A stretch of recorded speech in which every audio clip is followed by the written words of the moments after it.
Sejam bem-vindas, bem-vindos e bem-vindes. Eu sou Beatriz Gonzalez Lagos, sou uma mulher branca, de 46 anos, tenho cabelo castanho, comprido, liso, estou vestida com uma roupa branca, estou em uma sala e atrás de mim há uma parede branca. Venho com muita alegria apresentar o projeto Podcast com Vovó Cici, Memórias da Cultura Afrodiaspórica da Bahia. Este projeto foi contemplado pelo Prêmio Riachão, Projetos de Pequeno Porte, da Fundação Gregório de Matos, Prefeitura Municipal de Salvador, por meio da Lei de Emergência Cultural Aldir Blanc, destinada pela Secretaria Especial da Cultura do Ministério do Turismo, Governo Federal. Neste projeto, apresentaremos em 4 episódios a conversa entre Vovó Cici, Nancy de Souza e Eduardo Henrique Oliveira sobre a cultura afrodiaspórica da Bahia. Vovó Cici é uma exímia contadora de história dos orixás e histórias da Bahia. Ela é bome do terreiro Ileaxel Poganju, filha de Oxalá e Apetebi Ifá, mestra e sábia da cultura afrodiaspórica, mulher letrada, culta e amante da leitura. Ela foi assistente direta do fotógrafo, etnólogo, antropólogo e babalaô Pierre Fatumbi Verger, com quem catalogou mais de 11.000 fotografias. Ela trabalha no Espaço Cultural Pierre Verger com pessoas que realizam pesquisas e como contadora de histórias. Eduardo Henrique Oliveira, babalaô e facundaió, é filho de Oxalá, no terreiro Tombesi Neto, em Ilhéus, na Bahia. Mestre do Conselho Religioso da Igbel-Rumilá Atiobatalá Adesina e Facundaió, candomblecista, roteirista de cinema, sociólogo, mestre e doutorando em Sociologia, especialista em estudo das religiões e culturas afrodiaspóricas. Com muita alegria e com muita honra, agora apresentamos o episódio 2, o culto de Ifá na Bahia. Meu nome é Nancy de Souza. As pessoas costumam me chamar de Vovó Cici. Tenho cabelo curto grisalho, uso óculos, sou negra, estou vestida com uma roupa branca com pontas de orixás no pescoço. Os orixás são Obatalá, Iemanjá e Dada Adiacá. Uso uma argola prateada, estou sentada na frente de uma mesa e atrás de mim há uma parede de cor branca. Bom dia, eu sou Eduardo Oliveira, sociólogo, babalaô e facundaió. Sou um homem negro, de meia idade, 50 anos, uso cavanhaque, tenho cabelo curto, estou vestido com um pullover branco, completamente branco. Estou sentado atrás de mim, há uma parede branca, com um quadro onde Obatalá está desenhado e ele é observado por 2 crianças, são a representação dos meus filhos. Estamos aqui para conversar com Cici de Oxalá nesse projeto de podcast, onde em 4 episódios falaremos um pouco sobre a vida e a experiência dessa grande ancestral da nossa comunidade afro-brasileira. Cici, bom dia. É uma felicidade enorme estar participando desse projeto com a senhora. Primeiramente, eu queria lhe parabenizar pelos 50 anos de iniciação, é um momento especial. Obatalá é nosso pai. Nós temos essa série de coincidências entre nós, somos carioca os dois escolheram Salvador para viver por razões religiosas.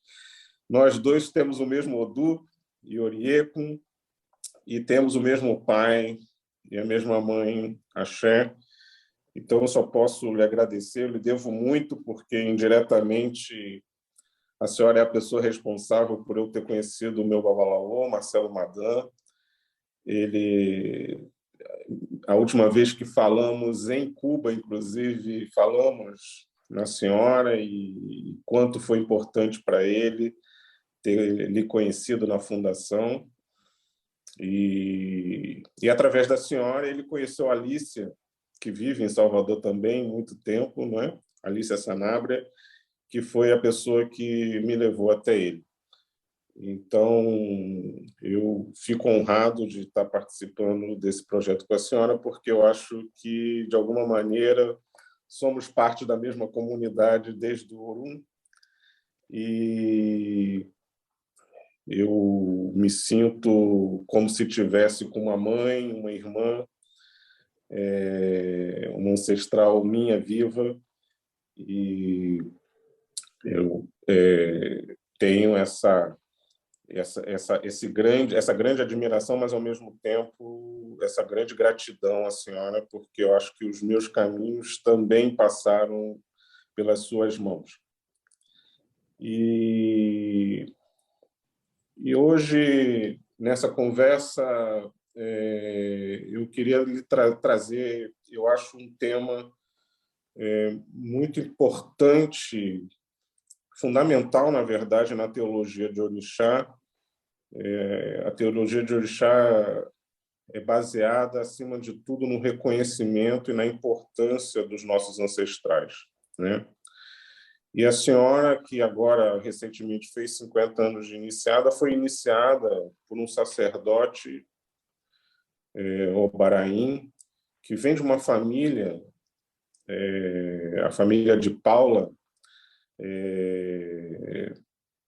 lá de Itaparica, que tem o culto a Egungun como, né, a grande missão familiar, né?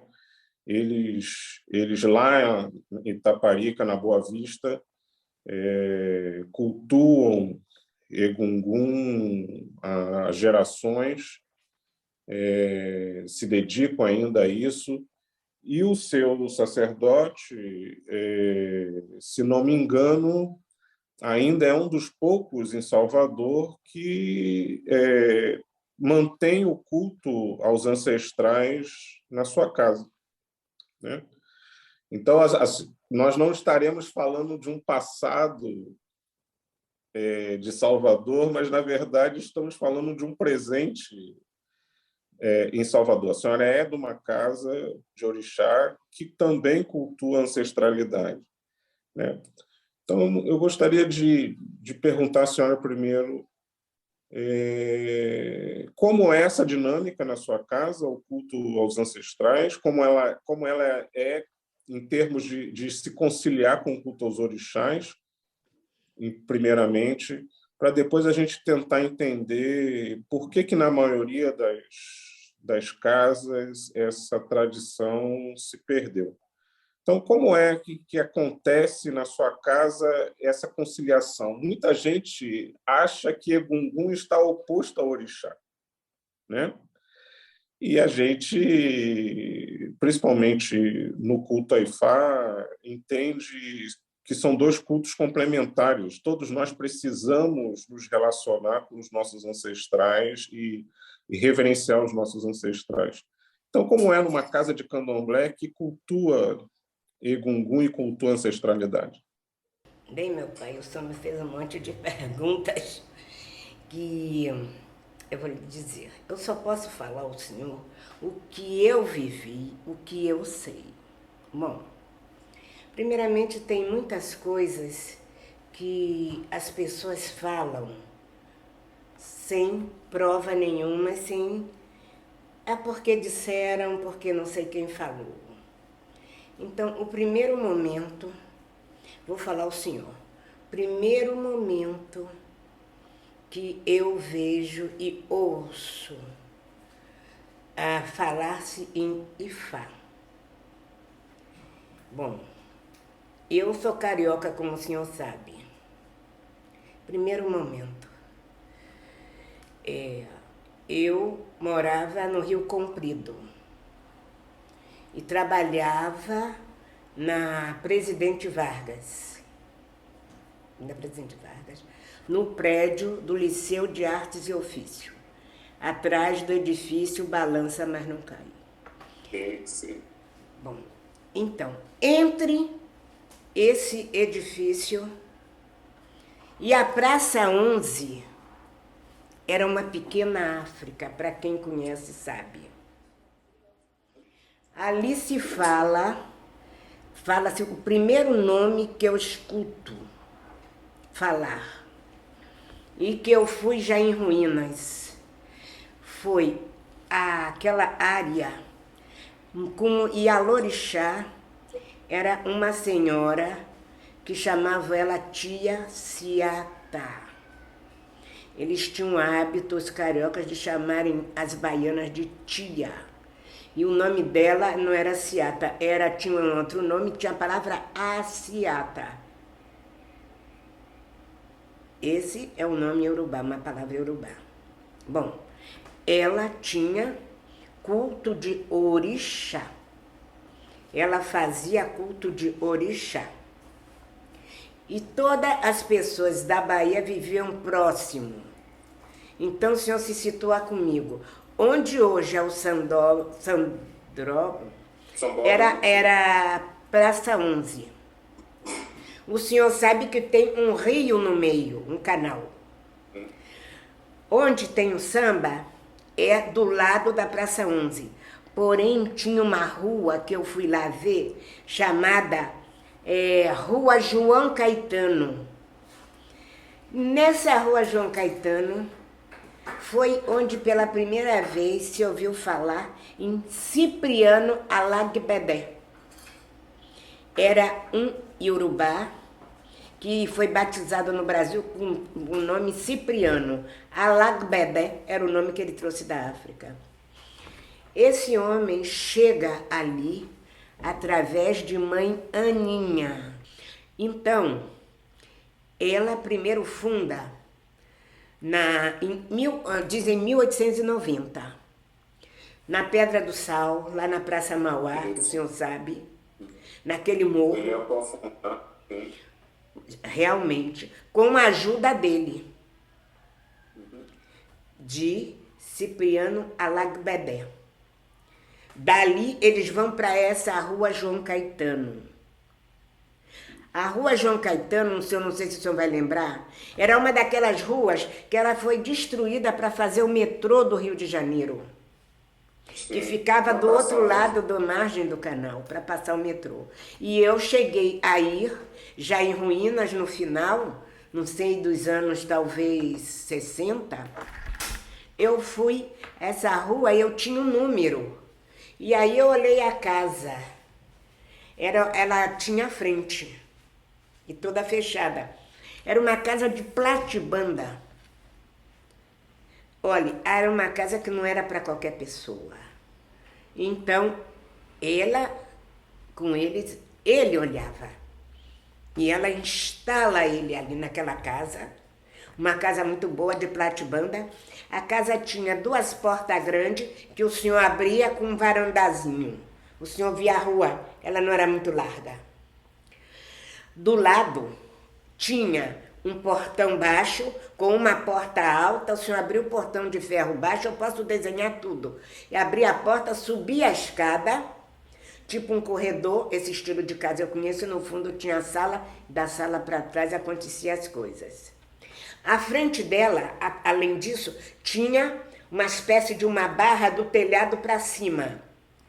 Ela era aberta assim, e tinha 4 figuras gregas em cima.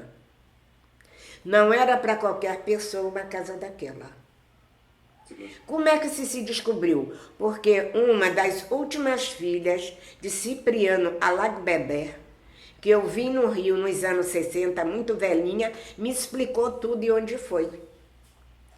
Uma casa de platibanda com 3 estaltas. Ela diz estalta. E realmente eu identifiquei. E depois aquilo foi sendo derrubado tudo. Era uma mulher de Ogum. A última filha de santo dele, já com a cabeça branca. Então, ela que me ensinou e me explicou. Bom, dali, 1890, eles depois saem e vão para Coelho da Rocha. Não sei por quantos anos seu Cipriano acompanha a mãe Aninha. Eu sei que em 1910 ela funda o Opoafonjá no terreno da família dela, no São Gonçalo do Retiro, aonde anteriormente eu disse ao senhor que era uma extensão muito grande de terra, que onde eles tiveram um achado do culto Gueledê, de tão grande que eram as terras.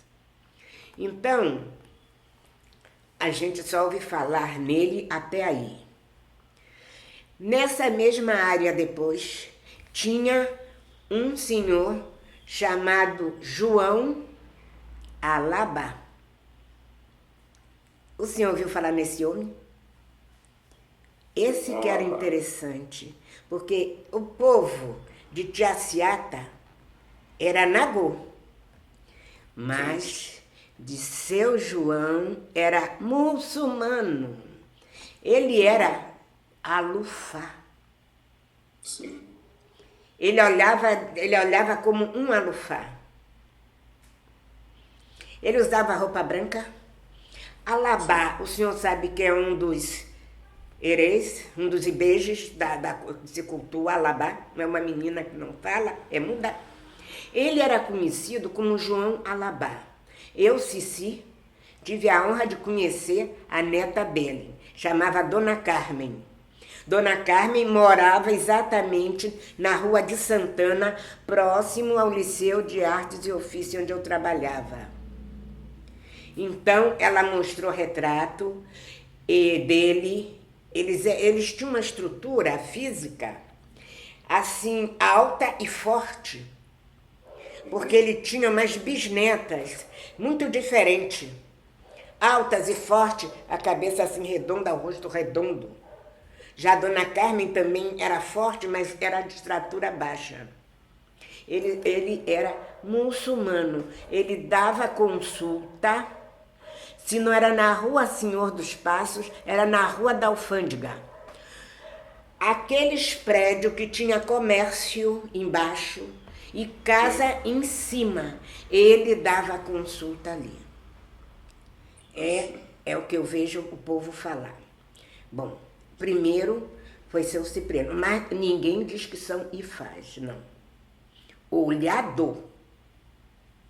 Não fala de Ifá, fala de olhador, homem. Primeiro, seu Cipriano. Depois tinha seu João Alabá, que eu não sei mais se era mais velho.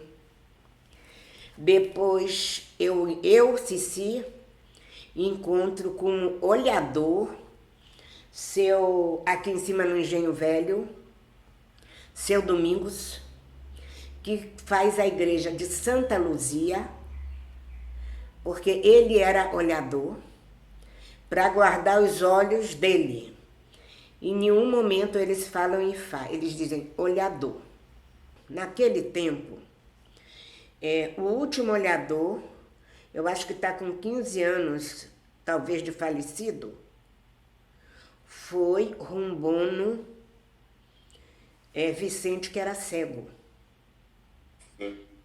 É impressionante, porque eles olhavam, mas o Babalorixá vê de um jeito e o olhador vê de outro. Eu nunca vi falar de nenhuma mulher que olhasse. Elas eram Yalorixás, sabiam fazer, mas mandavam ver nas casas dos outros. Tanto é que para fazer o meu foi olhado aqui e daqui foi mandado para a cachoeira para seu Nezinho confirmar o jogo, que foi primeiramente visto, Cici, o meu caso, no culto de Babá Egungun, onde se é levado primeiro ao ancestral. Você entendeu? Mas em momento nenhum eu vi falar em Babalaú. Eles falam um nome de um olhador que era da família, quer dizer, de Aizinho. Eu sei que era da família de Dona Caetana, Dona Regina e Dona Irene, que eu conheci. Que também era bamboxi. Exatamente. Sauser, o nome dele na realidade era Souza, igual o meu com Z. Aí eles trocaram, botaram A-W-Z-E-R. Porque essas senhoras eram filhas de uma característica, essas criaturas. O senhor conhece as fotos?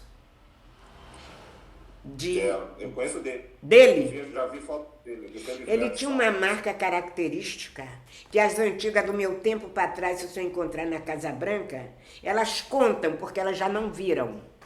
Ele tinha essa parte aqui do queixo grande.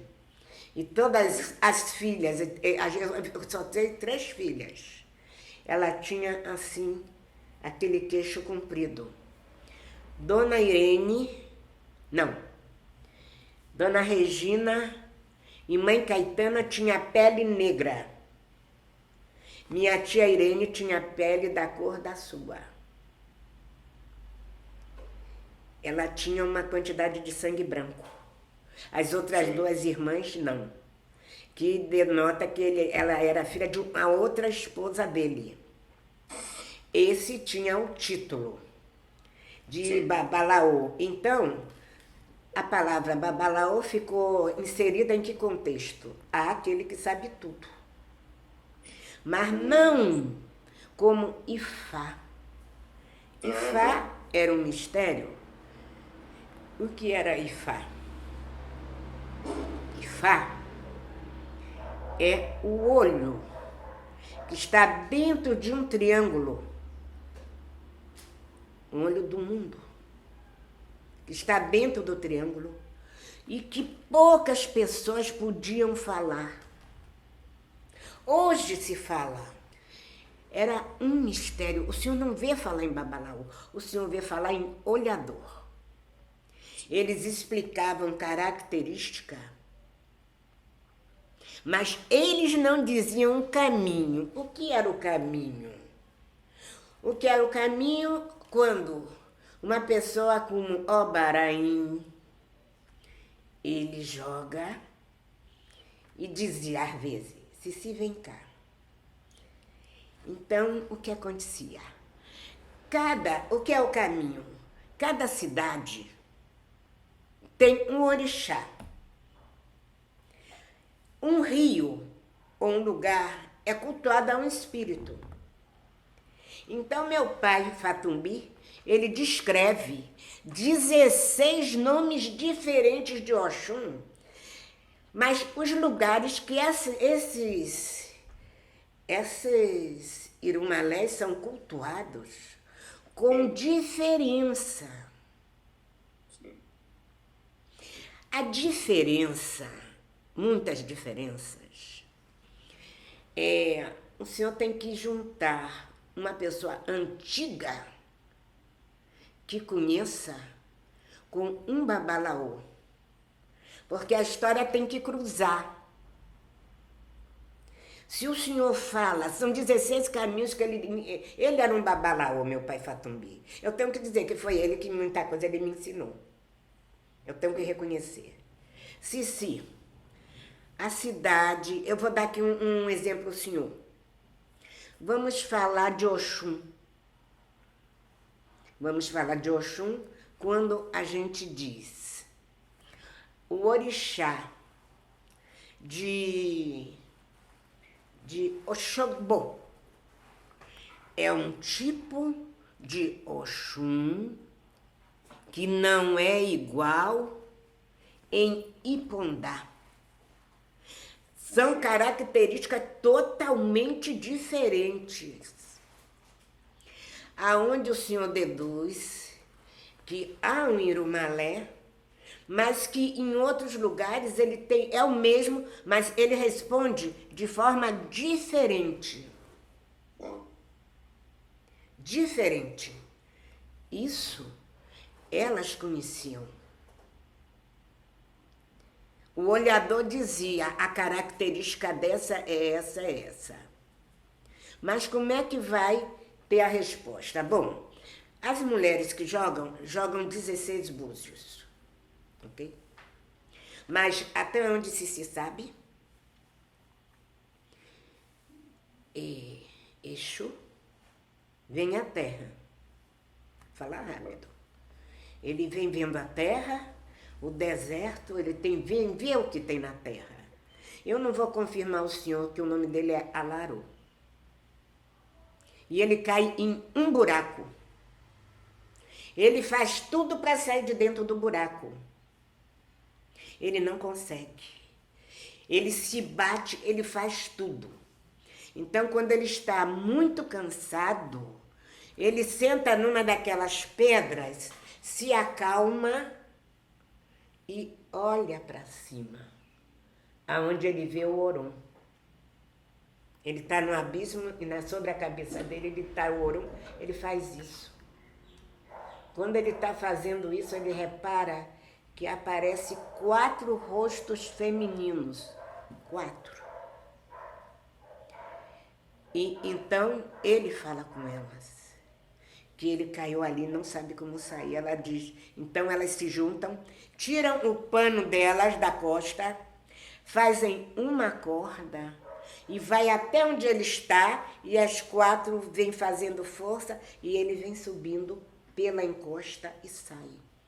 A cada uma delas, ele agradece, ele abre aquela capanga que ele tem, e dá um búzio a cada um.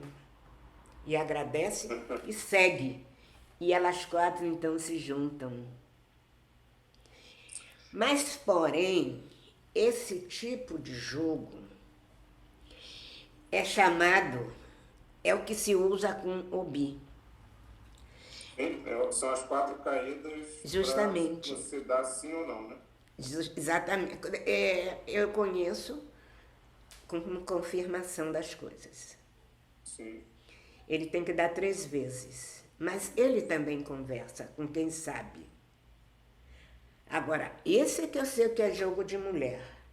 Porém, naquela outra fase do encontro, de quando Exu sai com raiva do palácio de Oxum, porque ele queria adivinhar como ela, o pai, nesse Itã, ela é filha de Ifá. O pai joga, ela olha e fala. Ela não joga. Ela diz ao pai o que ela está vendo. E ele era serviçal do pai dela, vivia lá para levar e trazer mensagem. E ele admirava como era que ela podia dizer aquelas coisas. Então, ele faz um tratado com ela, para ela ensinar ele a adivinhar como ela. Como era que ela olhava? Mas ela pirraça muito ele. Ele diz, durante 1 ano eu serei o seu escravo. Mas eu quero adivinhar como você vai me ensinar? Ela faz uma pirraça. Não diz que vai ensinar a ele igual ela. Aí ele se propõe a, como um criado, a servir ela e ela gosta. Até a roupa de abá ele vestiu por causa dela. Não é? Ela fez uma coisa com ele, que ele nasceu com um obezinho. E Iemanjá, a mãe dele, quando viu aquele obé, o senhor vê que, principalmente, Exu Baragbô, ele tem um cabelo trançado daqui para cá, que esconde a faca que está aqui. Pois ela fez ele botar uma coroa, um adê, e cobrir. Porém, quando ele saiu na rua, e levava ele para a feira. E começaram a reparar que mulher estranha, pelos pés e porque a cabeça tinha. Não era assim, ela era assim. Tudo isso ele sofreu para poder aprender o jogo. No final, ele diz, sabe que dia é hoje? Hoje tem 1 ano que eu pedi a você para me ensinar. Então, hoje você me ensina. Você vai me ensinar? Ela pirraçou ele. O que ela faz? Como ela faz isso, eu não sei. Eu sei que ela pega 16 búzios, 16 cauri. Meu pai fala assim. Onde estava esse cauri? Eu não sei. Mas ela dá o cauri. Isso é o que te... Né? Isso é o que te... Não é o que você merece. O que te compete. Te compete. 8 e 8. Botou 8 em cada mão dele. E aí, ela sai. Ele com a mão fechada, ele sai e chega na porta e olha e fecha a mão de novo. E diz, eu não posso fazer nada contra você, mas perseguirei suas filhas até o último dia. E sai zangado, reclamando, quando vem uma mulher esbarra nele. Quando esbarra que abre a mão, os búzios caem. A mulher vem com um saco de dinheiro e diz, Exu, Exu, meu marido vai me matar, me diz um caminho, onde eu vou, eu te dou esse saco de dinheiro. Exu, quando olha para o chão, os búzios estão numa direção, ele vai e diz, vai por ali. Ela dá o saco de dinheiro, ele junta o dinheiro e junta os búzios e sai pensando, como foi aquilo? Que ele vai mais adiante, vem um homem, o marido da mulher, e chega para ele e diz, Exu, você sabe por onde passou uma mulher? Se você me disser, eu te dou esse saco de dinheiro. Aí ele disse, ele soltou 8 e fez um caminho. Aí ela foi para lá, deu outra direção que ele viu. E o terceiro ponto que eu sei é que ele está assim, imaginando como foi que aquele fenômeno, aquilo aconteceu.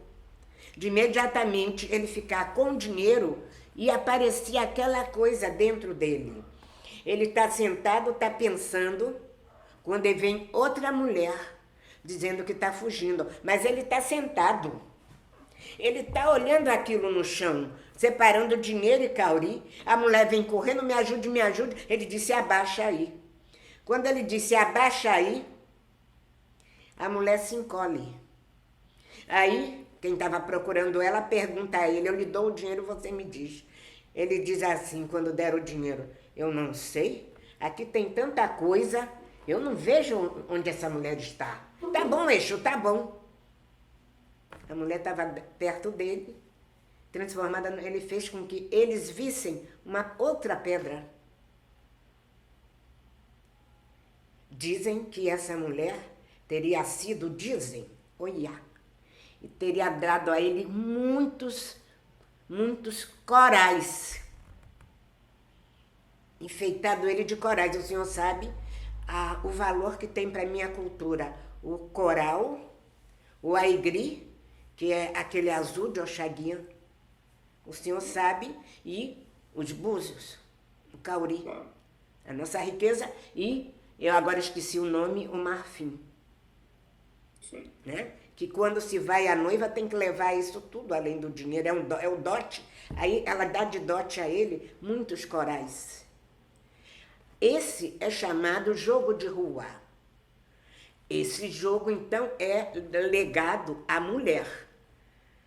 Mas esse tipo de jogo, ele vê o cotidiano. É diferente de Ifá.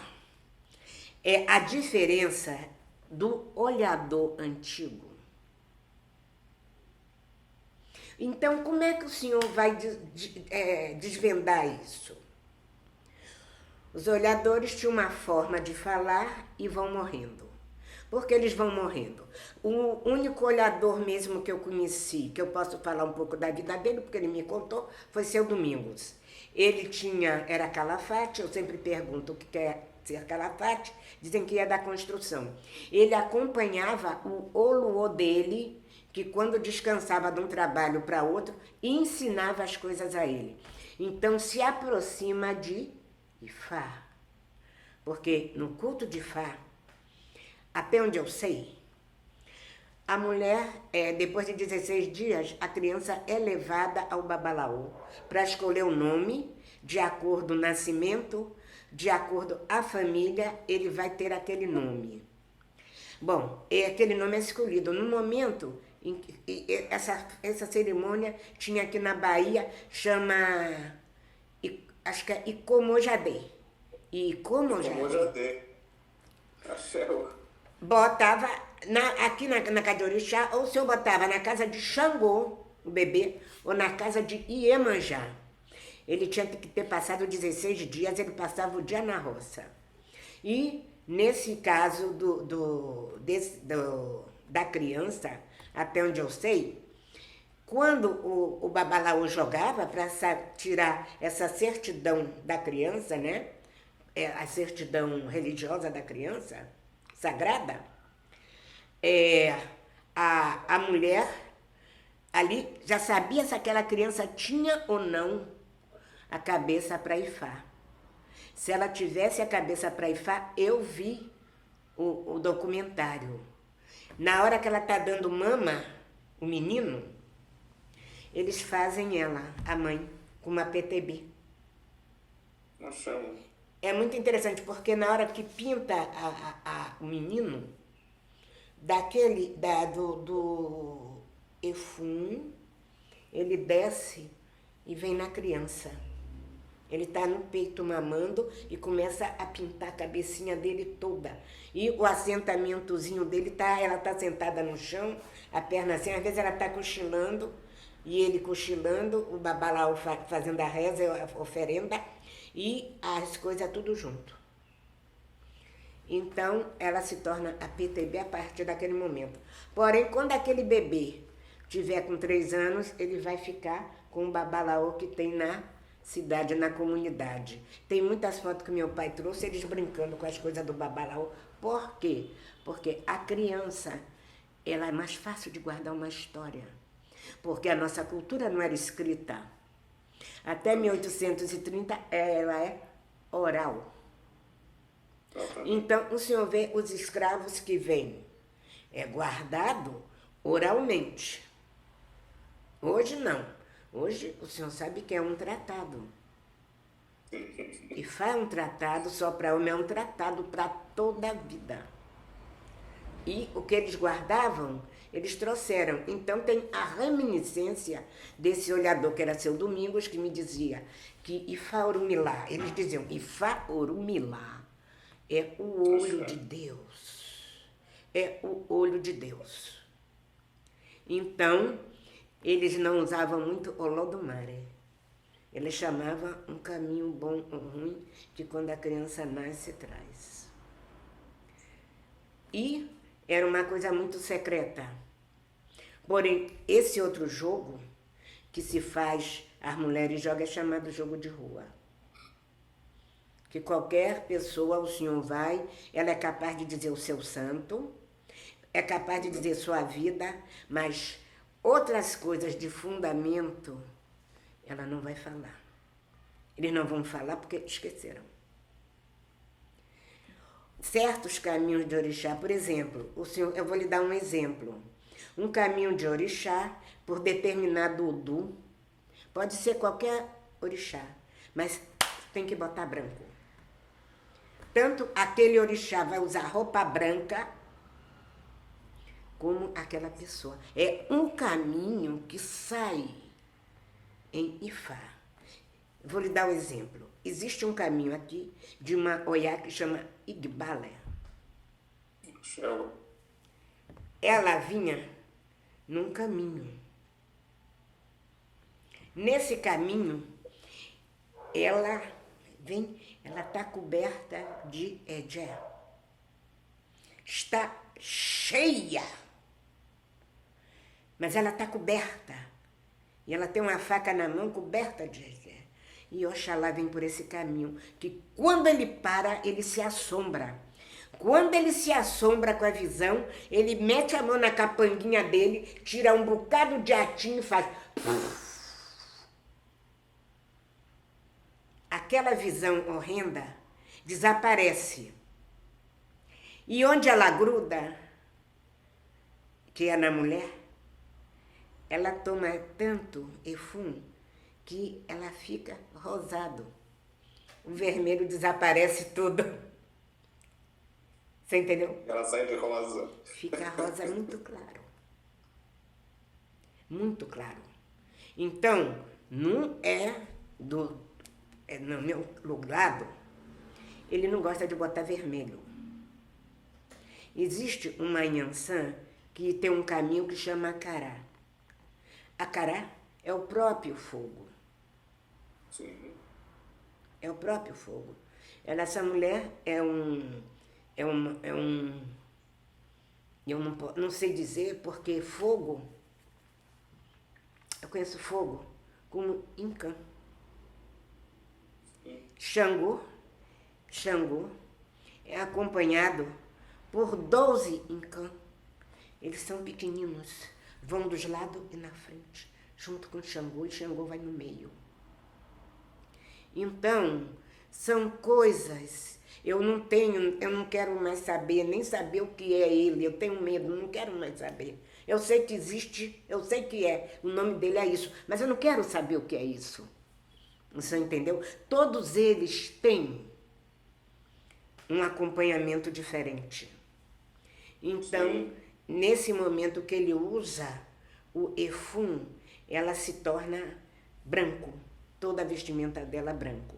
E a outra, que usa totalmente branco, totalmente coberta de efum, já é o caminho de Igbala, que Igbala a gente sabe o que é. É a mulher que vive ali, que toma conta dali. É nada mais, nada menos que Momiwata. Aquela mulher que tem trancinhas. Sim. Se o senhor ver, a conta dela é cor de água. Aqui tem a tese de doutorado de uma pessoa que fez exatamente no Togo e parte de Gana. Ela é cultuada, Mamiwata, mãe da água, ela é cultuada, com a conta dela é branca cor da água. A roupa dela é branca. Quando as mulheres entram em transe, eles amarram um pano aqui comprido, porque elas entram na água. E o senhor, então ela é controlada por aquele pano para não mergulhar, para puxar, meu pai. Porque senão ela vai embora. Ela vai embora. Ela traz na mão, olha que coisa interessante, ela traz na mão uma ferramenta que é tipo quase parecido com um tridentezinho e uma cobra que sobe por esse tridente. Está no livro. Estou falando de Mamiwata. Meu pai Fatumbi, quando estava na Nigéria, ele estava no rio Okpara. O nome é Okpara. Ele faz quase fronteira com o Benin. Beatriz, pega aí o livro Orixás, por favor. E abre no mapa. Faz fronteira com o Benin. Quase fronteira. Pelo mapa, o senhor vai ter a impressão que ele está muito perto. E ele viu o orixá desse rio. Uma mulher... Aqui, meu pai. Vou mostrar.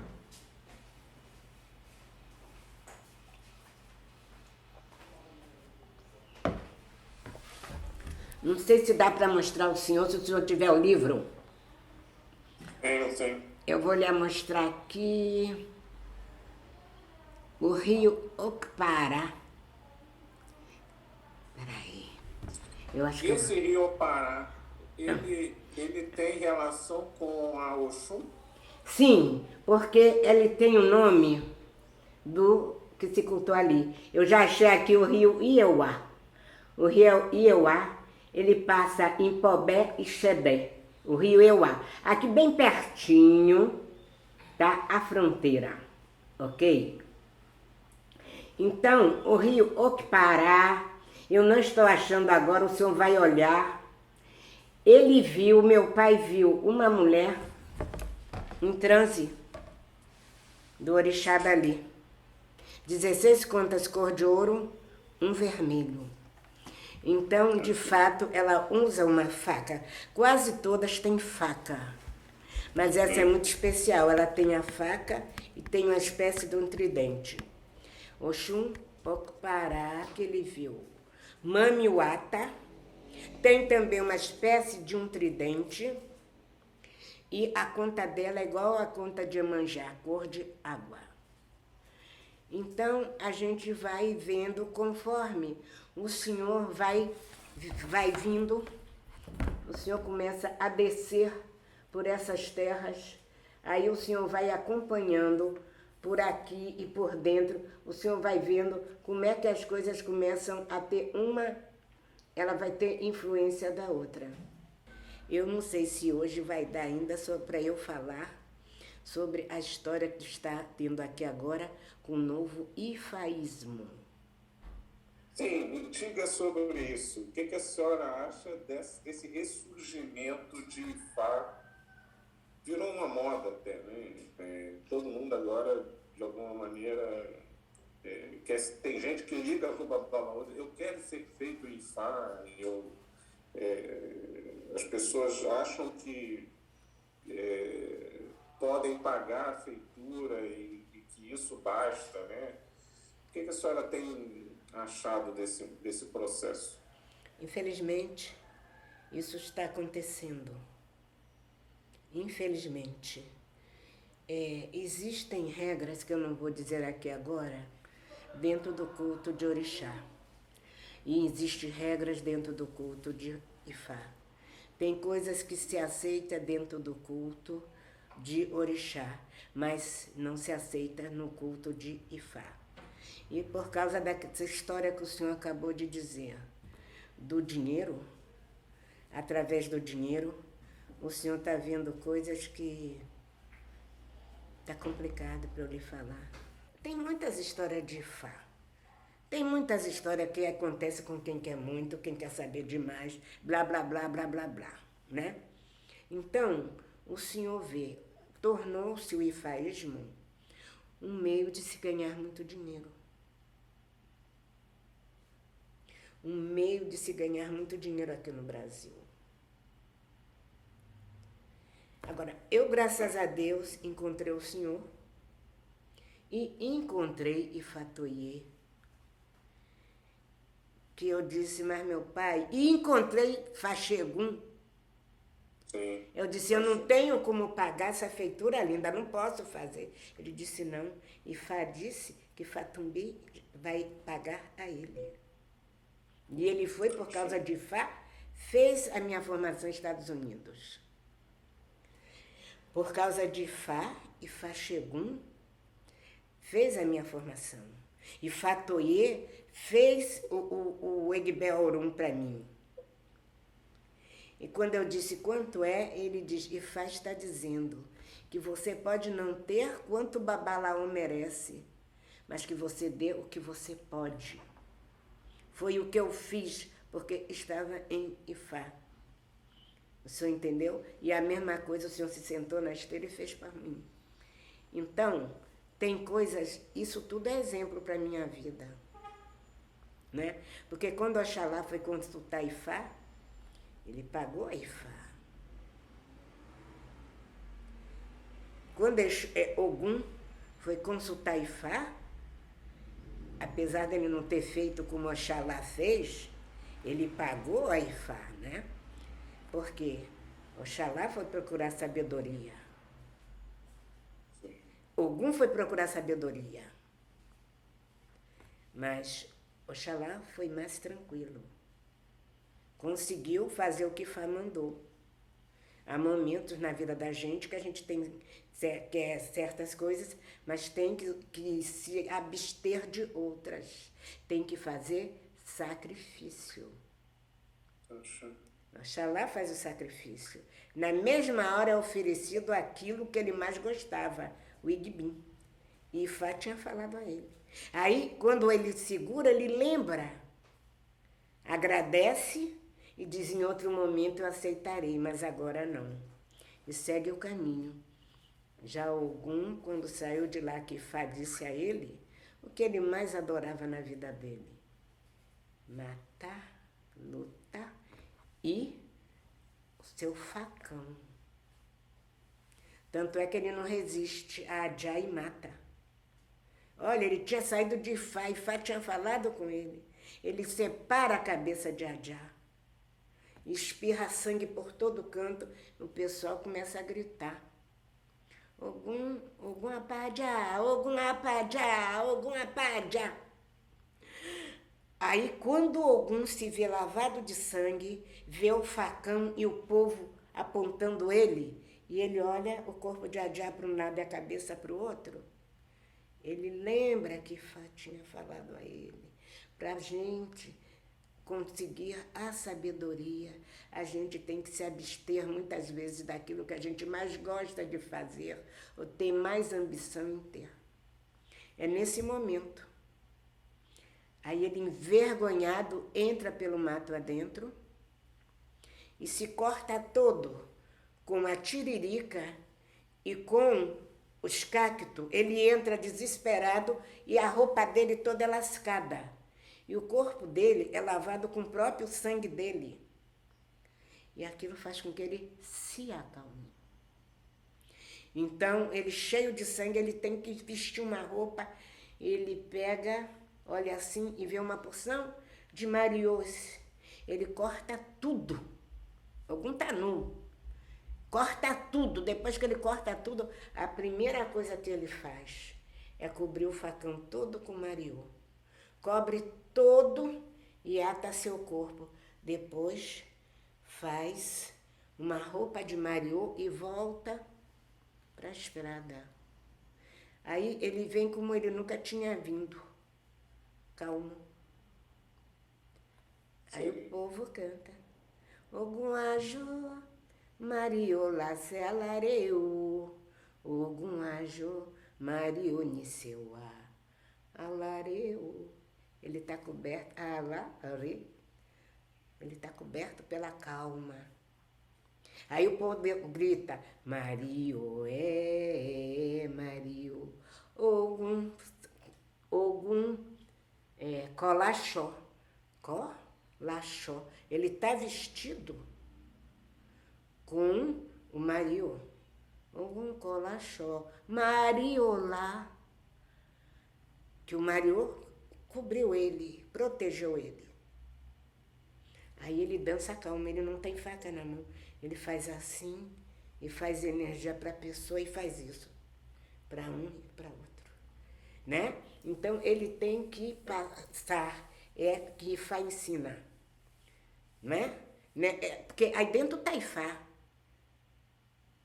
Ele ouviu o que Ifá falou, mas não fez.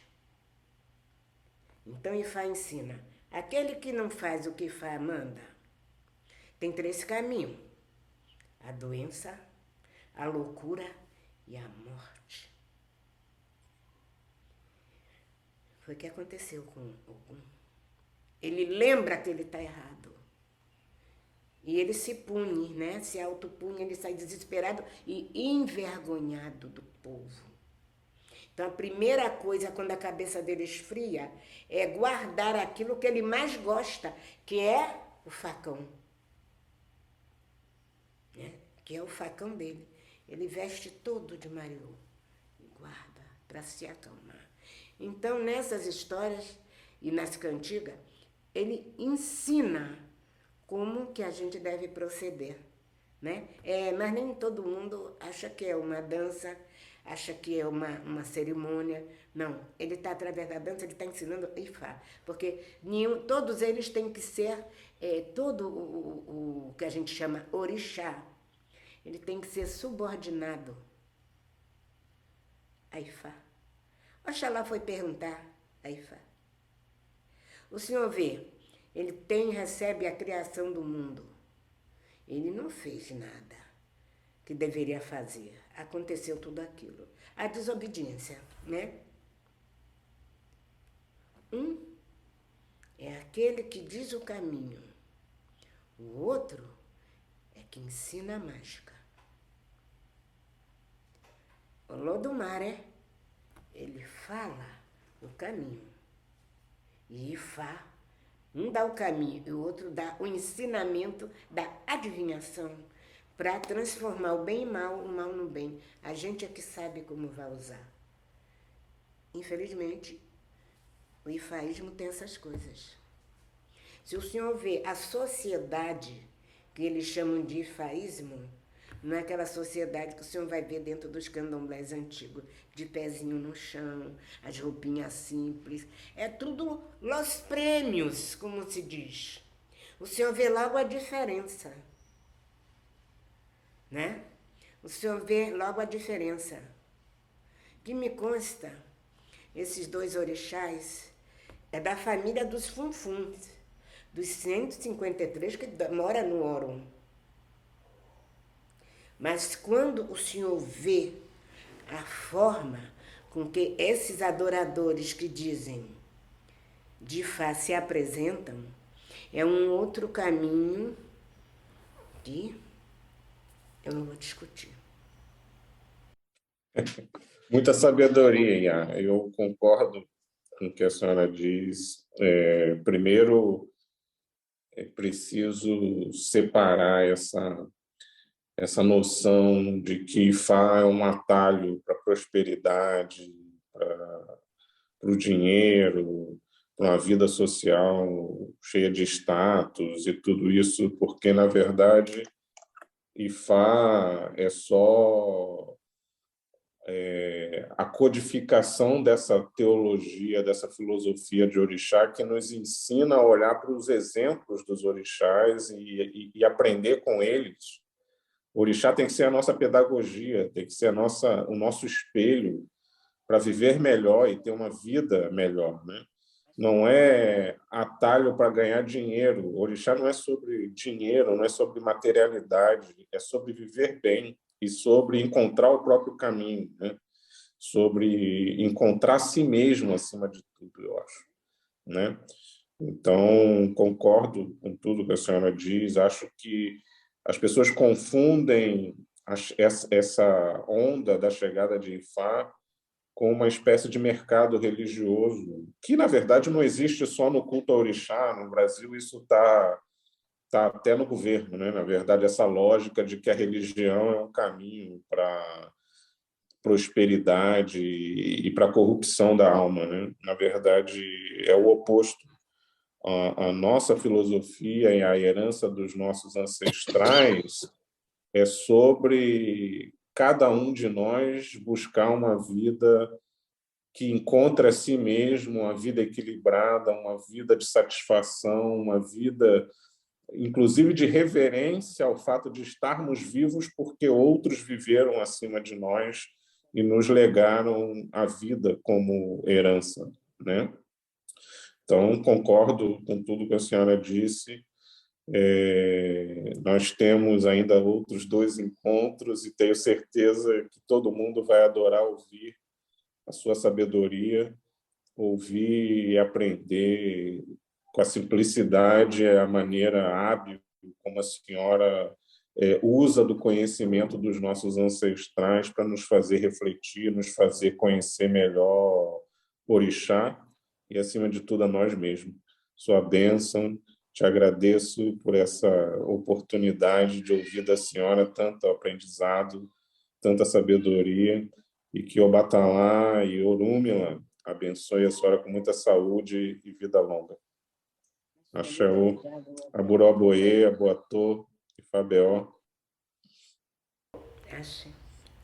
Então, até o próximo momento e que Oxalá cubra o senhor, sua família, com ela da paz, saúde e prosperidade.